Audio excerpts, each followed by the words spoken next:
one of the reasons that we're focused on interviews is that it's basically the #1 metric or indicator of your success. No matter how good you are, you will have to have a lot of interviews in order to land a job. Sometimes you get lucky. We've had a lot of cases like that where candidates get lucky and they find something really interesting right at the first or second try. It happens. I'm not saying it hasn't happened, but 99% of the time, you will have to do a few interviews before you find what's right for you. This has to do with many things, the situation of the job, your performance in the interview, and also, that position actually being a match for you and being the right fit for what you're looking for. So there's a lot of different factors at play. So obviously, even from a statistical point of view, you're going to have to do a few. So that's why we're going to be talking about them, discussing problems, issues, questions, concerns that you have. Okay, let's get down to some basic topics. First step of your interview journey, which is usually kind of the behavioral interview, the HR screening call, the phone screen, whatever it's called, right? So companies call it different things. And basically it's there to help you, first of all, build a relationship with that company. Believe it or not, this is a super important part of this process is for you to connect with that company. Of course, there's assessment happening, but it's also an opportunity for both of you to get to know each other, understand what you're looking for, and see if there's a fit or not. So take this opportunity and connect with whoever you're talking to. And of course, an important piece in this puzzle is doing your research. I'm talking about looking at your company's situation right now. What are they doing? What is the size of their team? Maybe have they had any funding, or are they profitable, growing company? What type of industry are they in? What's their technology stack? How do they run their teams? Who's their CTO? These are all questions that you should be asking. And I think almost every single case that I've seen where there's success happening, I've seen candidates always have curiosity about the company that they're applying to, and they have the right questions, and they've actually found the answers to those questions. And if there's anything you don't know, it's okay to ask in the interview, and that should be part of the questions you ask during an interview, which we'll get to when we're covering these topics. So it's important to, I think probably the most important thing to do is to know as much as you can about the company. We help you with that as well. We have these really kind of summarized prep kits just as a starting point. It's definitely not enough, but it's a good starting point just to give you an idea. Okay, this is the role, this is what is required, this is what the interview process looks like. This is the company's Glassdoor account, which is where you should be reading about them and other people who've worked at that company and what they thought. And some useful links and articles that we find about them. But you should definitely do your own research, find out as much as you can. This is super important in the process. And of course, it's equally important to understand what kind of product you're going to be working on, what kind of technology stack you're going to be working with. So if, for example, if the company's product is some kind of app, whether it's web or mobile app, please install it or create an account there, start using it, play around with it, have some ideas. This is an example, this is not going to be the case for every kind of position, but just to give you guys an idea of how you should be, how familiar you should be with the company that you're applying to, what they're doing, and everything related to that. So these are kind of the basics, most important stuff to start here. Talking about, okay, we have a question. So Sajjad asked, hi, if they ask, why are you applying for this company? What should we say? That's a great question. Would you like to come up and talk about this, Sajjad? And I don't know if your Hello. mic is enabled. Hello, how are you doing? Hello, how are you? I'm fine, thank you so much. And thank you so much for such this amazing uh, actually meeting because we are Of course. hopefully getting a lot of information from this. Thank you so much. I hope that will be the case. So, Sajjad, before we get started, maybe give us a quick intro about yourself. Who are you? Where are you from? What do you do? What are you looking for? That would be good. Uh, I'm Sajjad Sarkubi. I'm from Iran.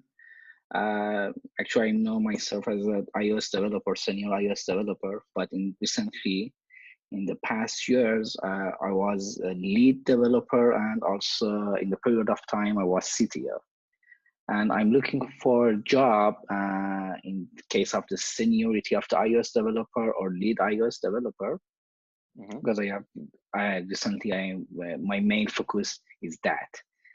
Hmm. Uh, so this is my way, and I'm going to find a company that fit my ambitions related to the iOS software, iOS developing and improving such a augmented reality or IoT devices and combine it with the mobile applications. I'm looking for a company that are actually already working with that.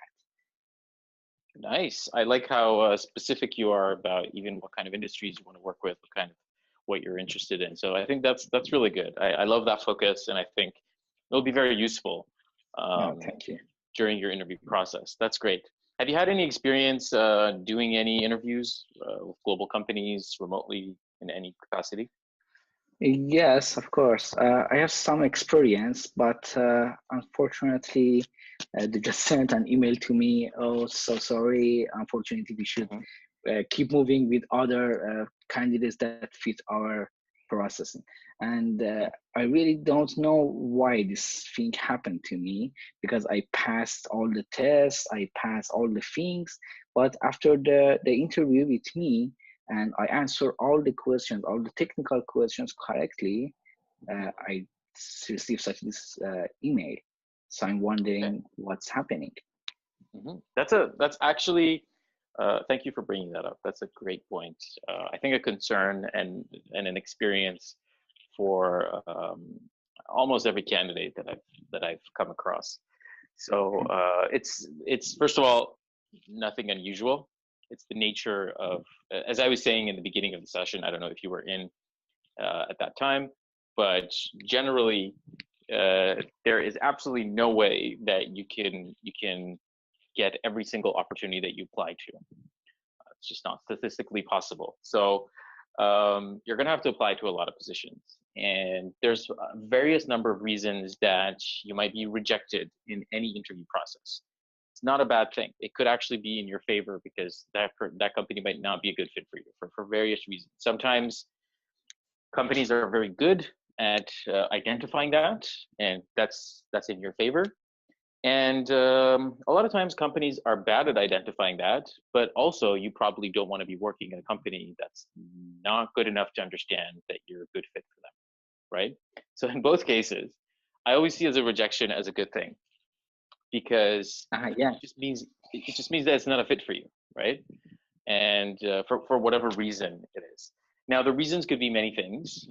It could be that your situation was just not was not uh, good for them. For example, they were like, okay, we found some local candidates. It's easier and cheaper for us to bring that candidate on board. It could be something as simple as that. It doesn't mean that you weren't a good candidate, right? But because you're competing with other people, um, someone in that position might have a higher chance. If that's actually one of the reasons that our company exists, because we want to give equal chance to everybody from around the world to apply to really great companies. Of course, we're focused on the Canadian tech scene, and we know how it works. We know what works there, and we know a lot of the companies. So we're going to try and help give you the same chance. And so I hope we can help there.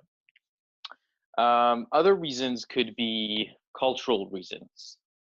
And cultural reasons could be anything from the style of your work, your seniority level and what you're expecting from the team and what position is there for you. It could be, it could even be your vision towards the future of your career. It could be anything, right? But usually teams have an idea of what kind of person would be a good fit, and if you don't fit that, and if there's not like an indication that this could work out, um, or you are interested in making it work out, then they might just not consider you. Or it could just be that, you know, they just don't want to bother with that, and they move forward to someone who feels like, who at least on paper looks like they would be a good fit, right? So in none of these cases, it's not your fault. It's just the way it is. Yeah. Does that make sense to you, Sajjad? Yeah. Thank you so much. Okay, good. Um, and um, and about your experiences with interviewing, can you walk me through one of them? Just like, how was the experience? Maybe a recent one you had that you have good memory of. Tell me, how was the experience? How many interviews did you do? What kind of questions were asked from you? Would you like to review one of them with me? For sure. Why not? Uh, Let me going to refer company just related to the, I think, a streaming company, and they want an iOS developer for the new iOS application that they are going to be developed.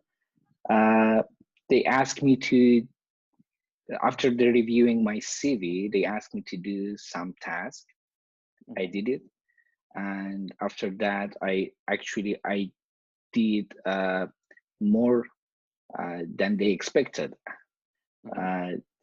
After 2 hours, I got an email. Okay, we are so interested. We want to, the CTO, the CEO want to have a video conversation with you. I was so excited. Then I prepare myself and start to talking with them face to face. First of all, the CTO walked through the code and asked me about how you did that, how you use the codes there, explain many things about the codes. Then they asked me about some technical issues, that some technical challenge that maybe we can improve them in the iOS, in the coding, in the challenges. After that, they're going to ask about, okay, what really do you like and what you are doing in the hobbies. They asked me specifically, even if you are playing the games, I don't know why they are asking me such this thing is important for them, especially for the video games. They asking me, okay, if you are watching the sports or not, or something like this. Okay, I asked them, and they asked me about that. What the situation that you are maybe want to share with us about your past careers, such as challenges, such as the things that you improve with company. And after that, they asked me that question. Okay, why you are going to apply for this company and why you are going to work with us. And what was your response? Actually, I really like the way they are creating that application, because I saw the application, the graphic, the animation, the UX and the UI, and I think it was a fit case for me. I told them about that, and also I add that I have some knowledge about something that may be helpful for your application. I add this to my past conversation to them, and then they are so thankful to seeing me, and then going, okay, they are going to update me, and that's it. It actually takes about I think more than 1 hour. Okay. And so you had a 1 hour conversation with them, and then after that, was there any other step, or was that it? No, unfortunately, they sent me an email and they told me, unfortunately, we are so happy to talk with you. You are so okay. You are in the development in the other parts, but unfortunately, we should move forward with other candidates who more closely fit our hiring requirements. Mhm. I just sent an email to them, but they didn't respond to me yet. I asked them, Yeah. okay, for my self improvements, I just want to know that what was the problem. Uh, if they answered me, I will be so happy to share with you guys. That And would be great. I'm going to yeah, assume that they're not going to do that. Most companies don't, for various reasons, um, mainly legal issues. Companies usually don't like to give a specific reason for why they're rejecting you, unless it's very clear. Like if it's like you failed on the technical, or you don't have the right kind of experience that we're looking for. If it's anything like that, they might share it with you. But if not, and if it hasn't come up in your technical screening with them, then it's probably has nothing to do with that. They might just have found a candidate that is more convenient, you know, maybe has a bit more relevant experience, or for whatever reason, at least it looks like an easier integration into their team. That's what I can guess from, because that you've already progressed into that level with them.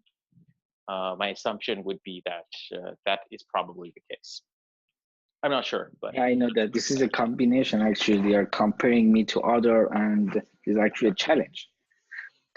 yeah, and to be honest, you know, that's why I'm saying that you need to do a lot of interviews. You need to be talking to a lot of companies, and that's why we're trying to get as many companies on board as possible. But of course, companies that are open to actually sponsoring your visa and helping you relocate. That's also an important case, right? Sometimes one of the things is companies don't understand the challenges that comes with relocating candidates, um, or they're just trying to test and see what's out there in the market. They might not be serious. They might be, but they might not be. But with us, we always really focus on making sure that the company is 100% dedicated to doing this.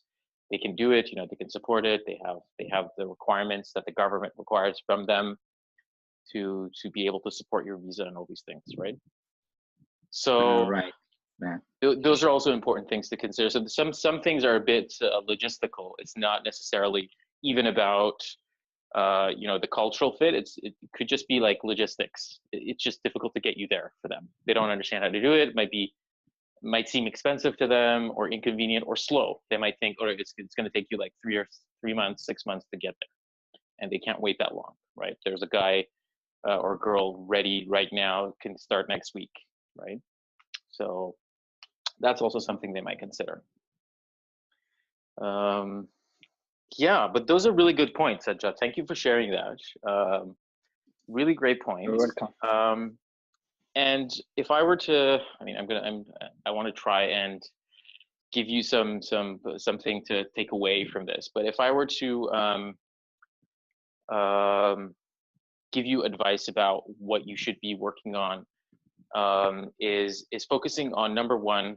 Okay, what is your general strategy when it comes to? So it seems like you're pretty fine when it comes to the technical interview part. You've already done a few, and you're pretty comfortable with that. Okay, so maybe on the behavioral part, or the cultural questions, I think two things would be really helpful. Number one, becoming super skilled at doing in-depth research on companies that you're applying to.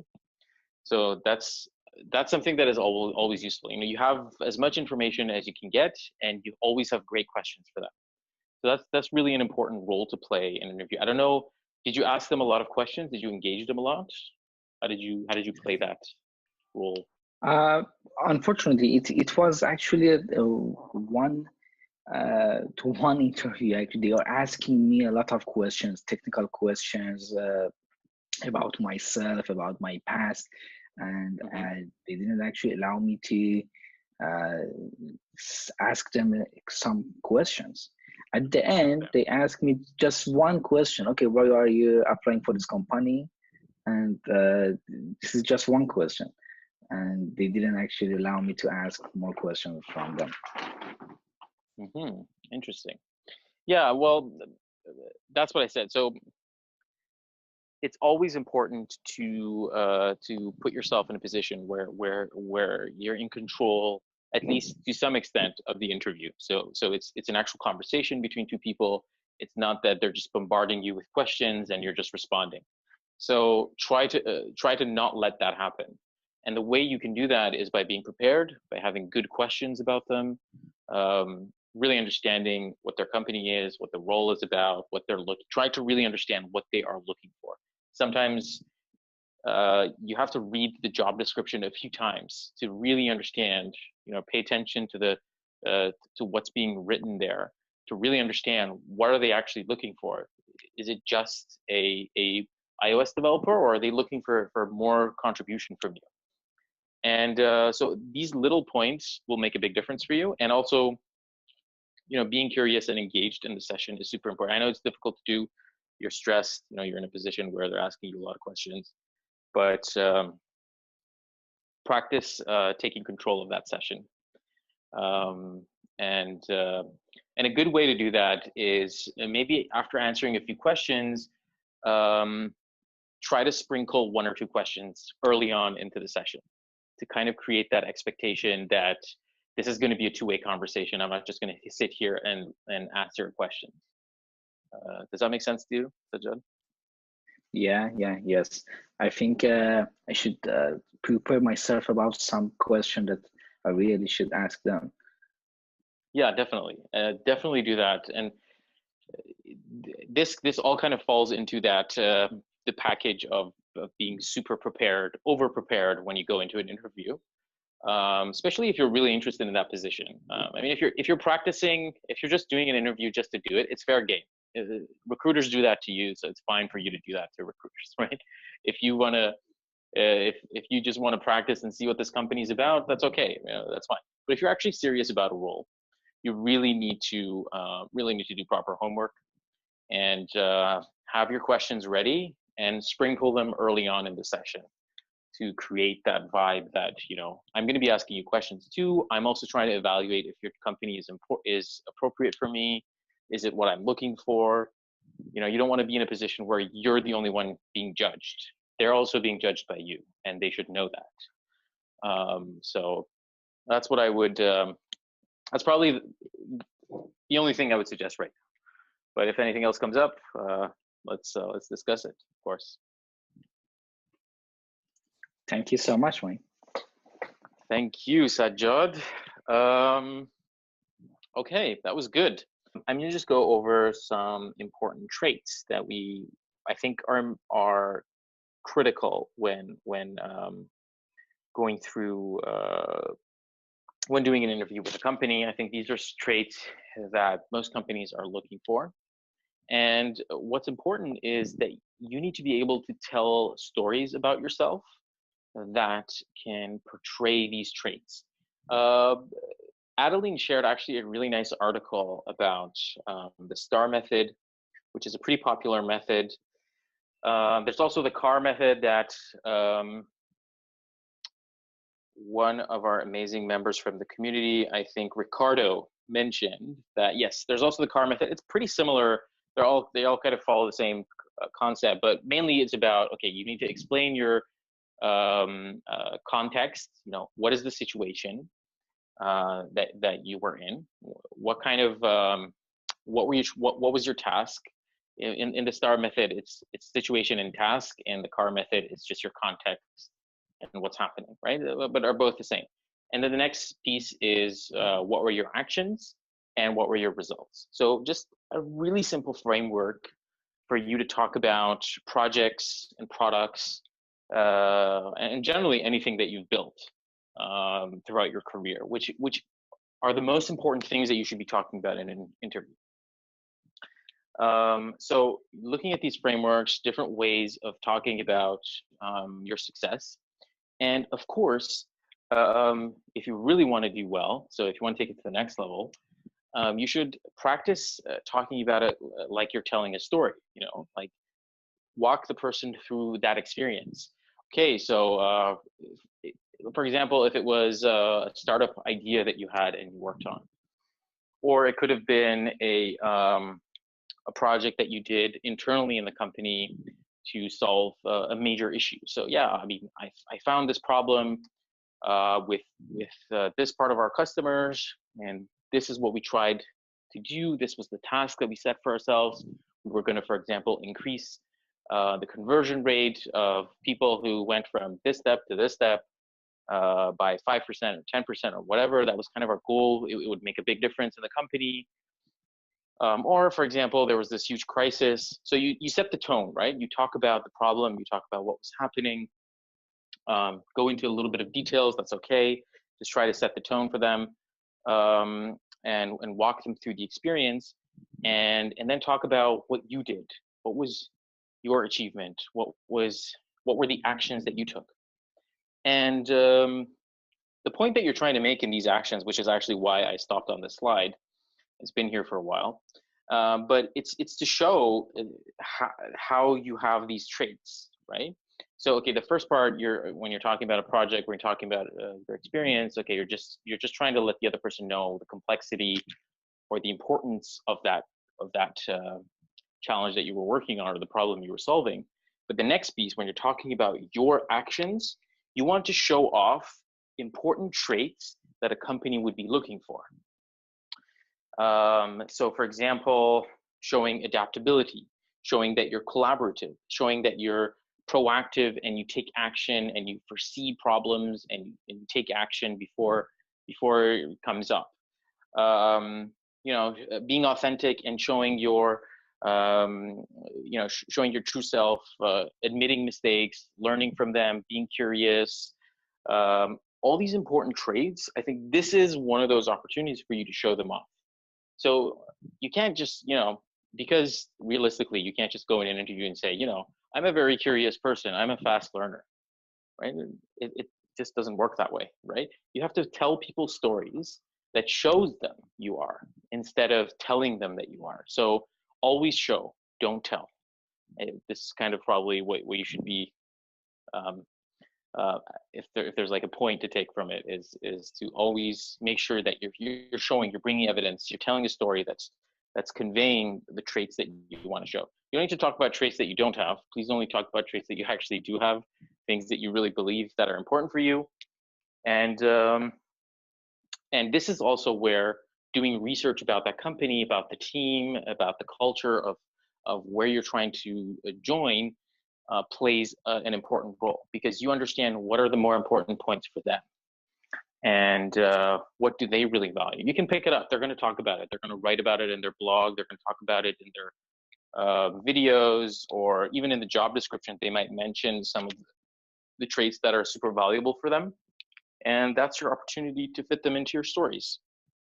So probably the most important part of an interview, after being prepared about the company and doing homework, is being prepared with your stories about your work, about your experience, about the projects you've done.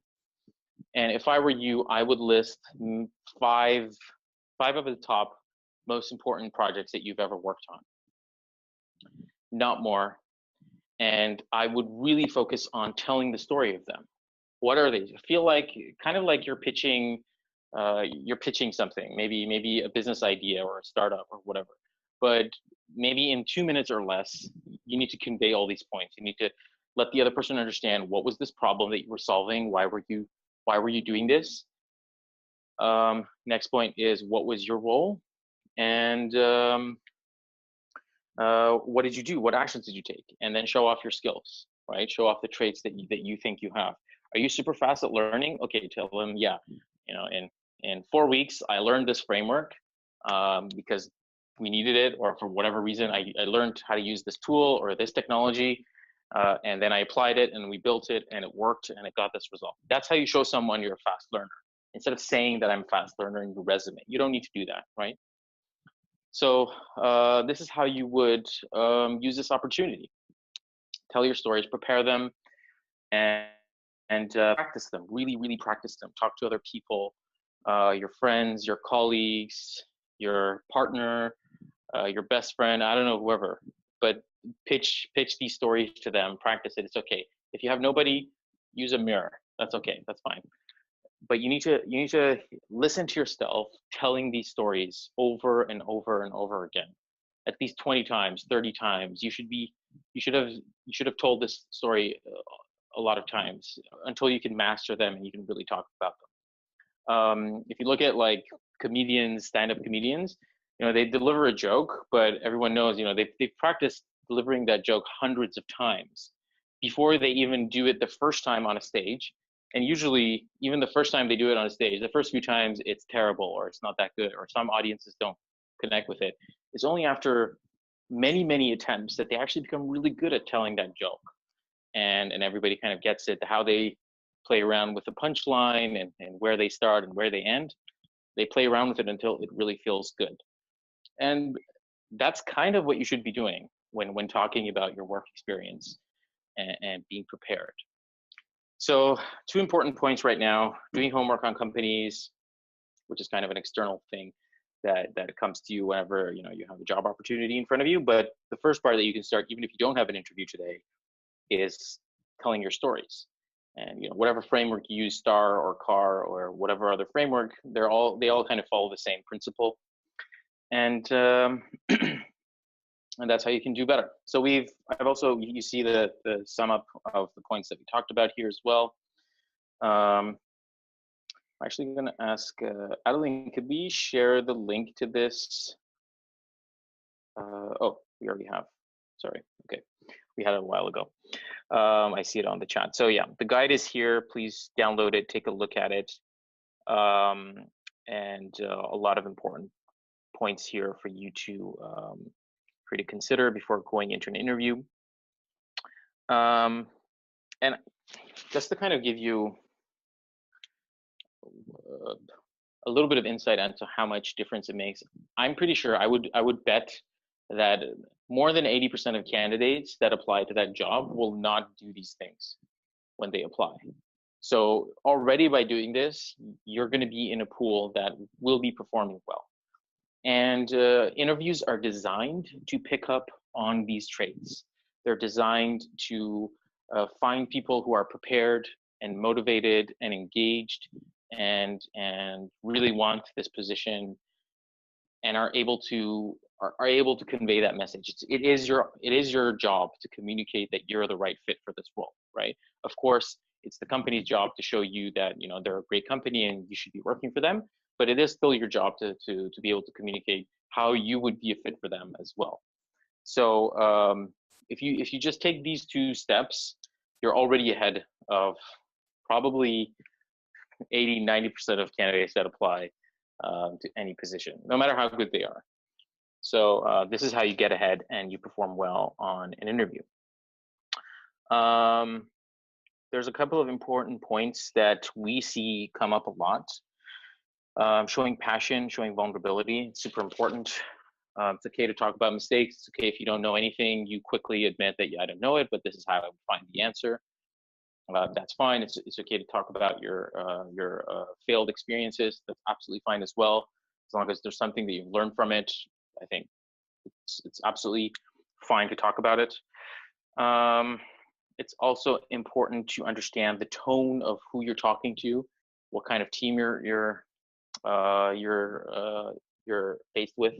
Is it a startup? Is it a huge consulting, strategic IT company?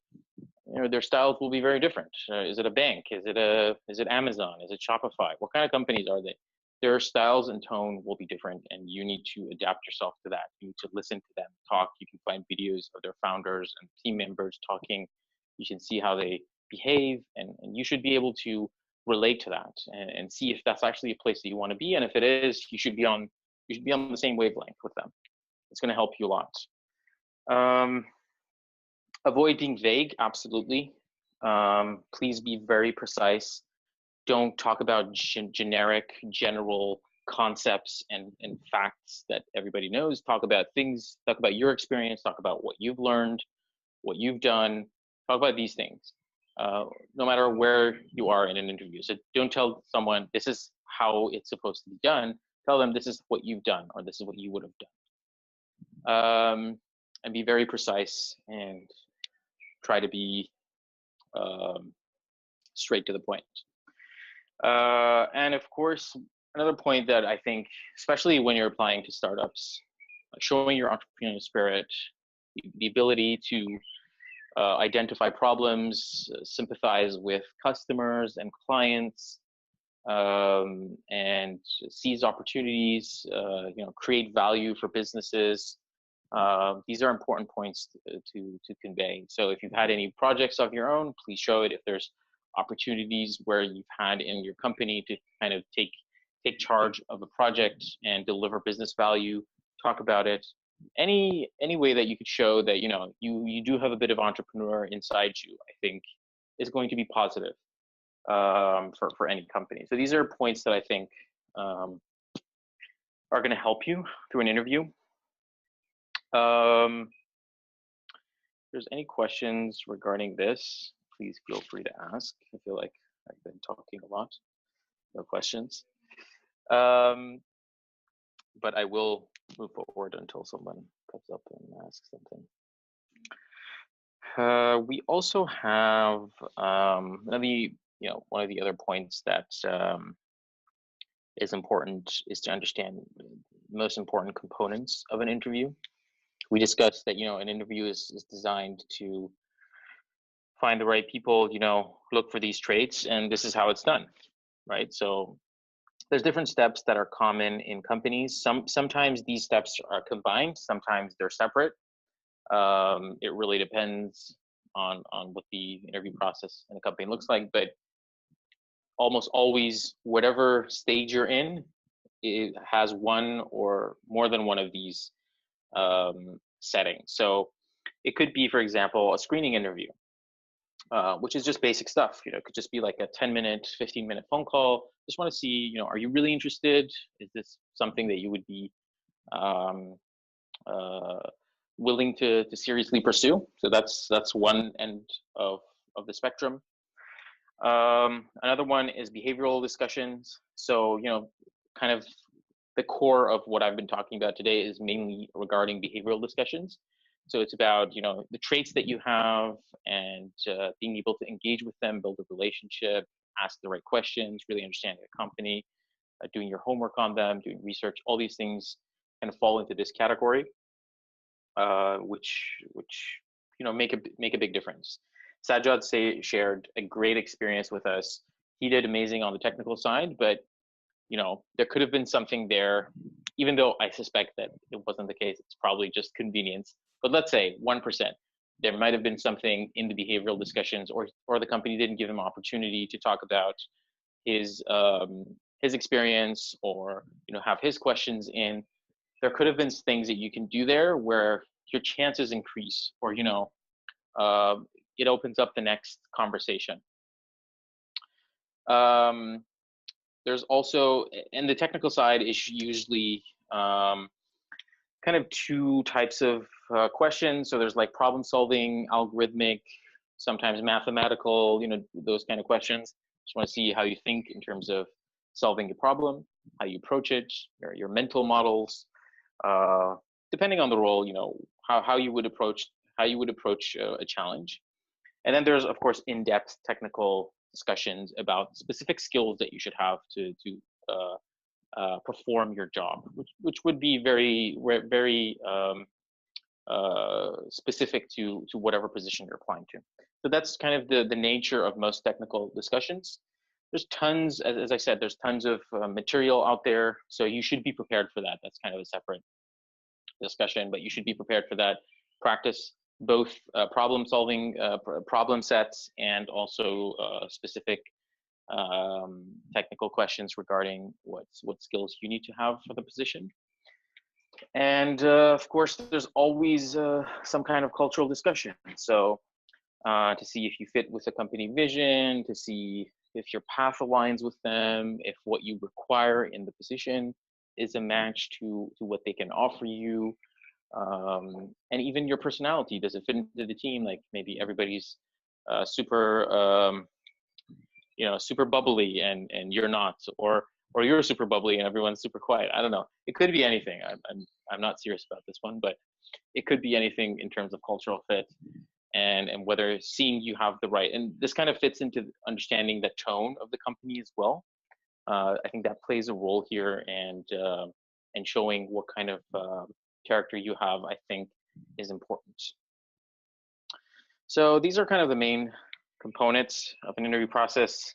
Each stage, usually, the more prepared companies, the more professional companies usually have a rubric where they score you on different things. So if they're looking for curiosity, for example, they have a rubric and they score you, let's say from 1 to 5. And maybe 3 different people have spoken to you and each of them has given you a score of 1 to 5. And then they average that and then they let you through or not.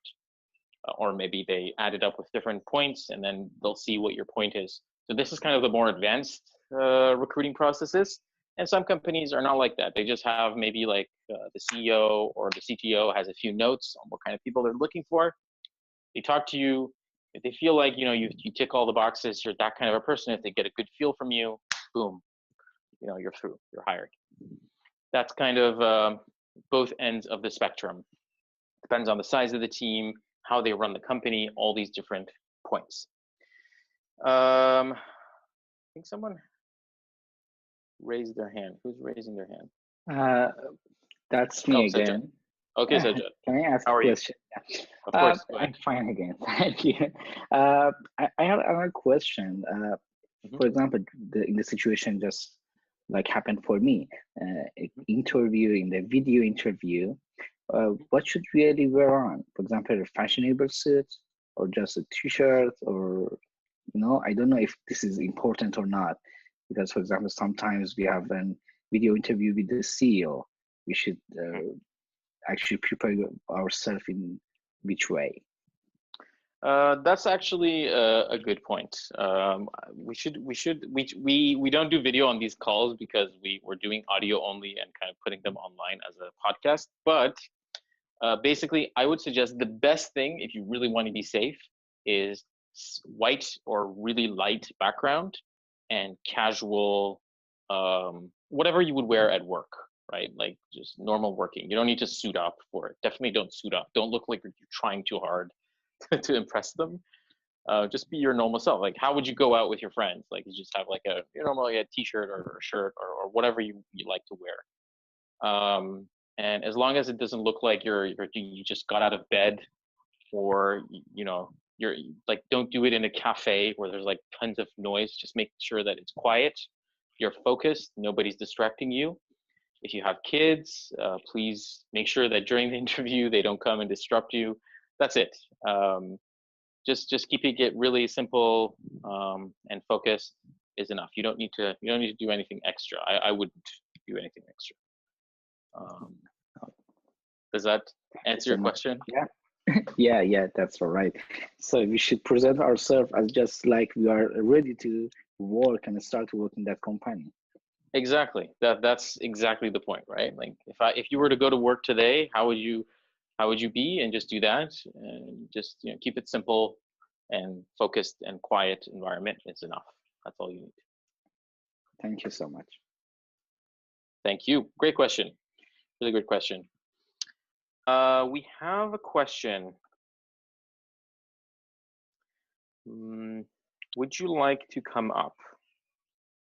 Love to have your voice on the call. I think Medhuri, I don't know if I'm pronouncing your name correctly. You can come up and correct me if you like.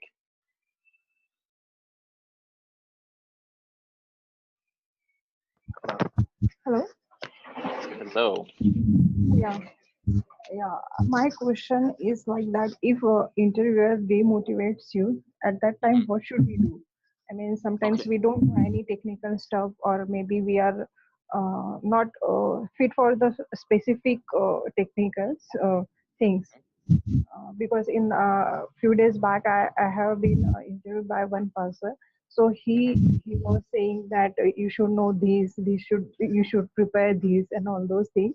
So I was not prepared also, but I haven't done work on that particular thing, so I was not able to answer. But the way he talked to me, that demotivated me a bit. So at that case, what should we do? That's a great point. That's a great point. And it's an unfortunate position. I think that's not really that's not really. I don't think that's the right approach to talk to candidates. I don't think that's the right way to communicate to candidates. So I'm not sure if you really want to be working at that company, but anyway, we'll try to find you something better. But just to kind of go back to this point, uh, it's inevitable. There will be situations where you will be faced with a question where the person who's asking you is either okay, they're much more experienced than you and they expect you to know this, or they're just trying to test you, right? They just want to see how you behave in a situation where you don't know the answer. I would assume, okay, in my head, it falls into two categories. Category one, the person is just being, pardon my French, the person is just being an asshole, and they're just trying to, they're just trying to make you feel bad for whatever reason. So ignore that. In that case, just don't care about it. It's not your fault. It's their problem, and it's actually a great thing that they don't want to work with you, because you shouldn't be working there anyway. So that's category one. I'm just going to put it out there, get it over with. Other scenario is the person who's interviewing you doesn't really know, or not that doesn't know, but maybe has like a misconception of what the role requires, and maybe is expecting too much or whatever. Okay, in that situation, again, you're probably dealing with someone who's not experienced enough to know what to expect from you, or doesn't know how to communicate it with you.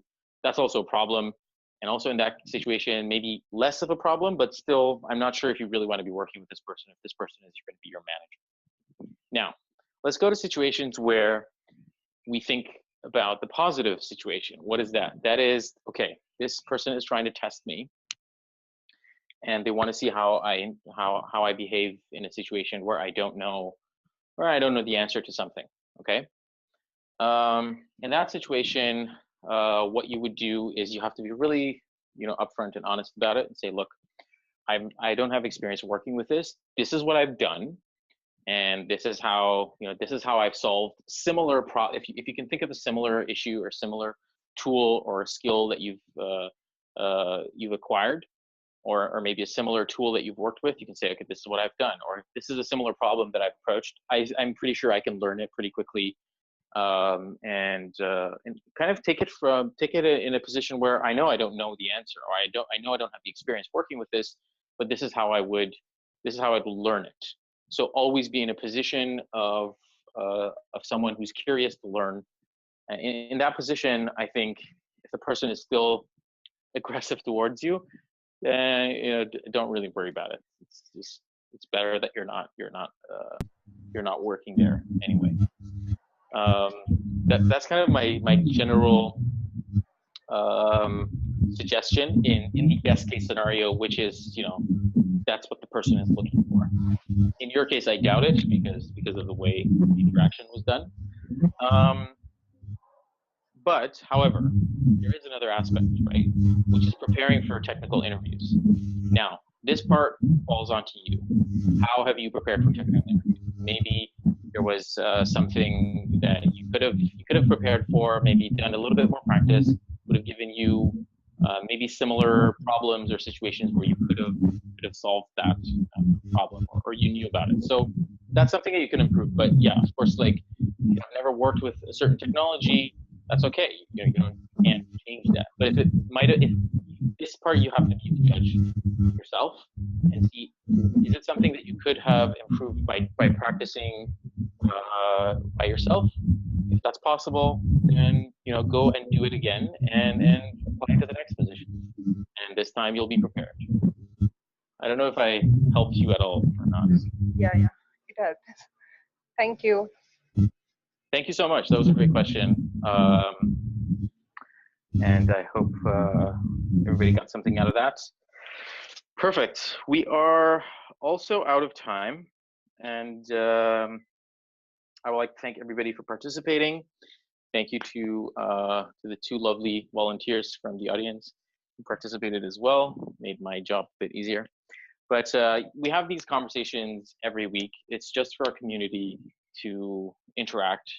We try to we bring content into it just to deliver some value to you. If there are questions, concerns, problems you have that we're not addressing, please communicate it with us. We would love to try and do that. It's also an opportunity for us to get to know each other, so we would always love to interact with you. Please come up, please come and talk and give us your opinions and ideas, share your stories, and we'll try to give you feedback as much as we can. Join us next week. We'll have another interesting conversation, and hope to see everyone in Canada soon. Thank you so much. Have a great rest of the day or night, wherever you are. Talk to you soon. Bye-bye.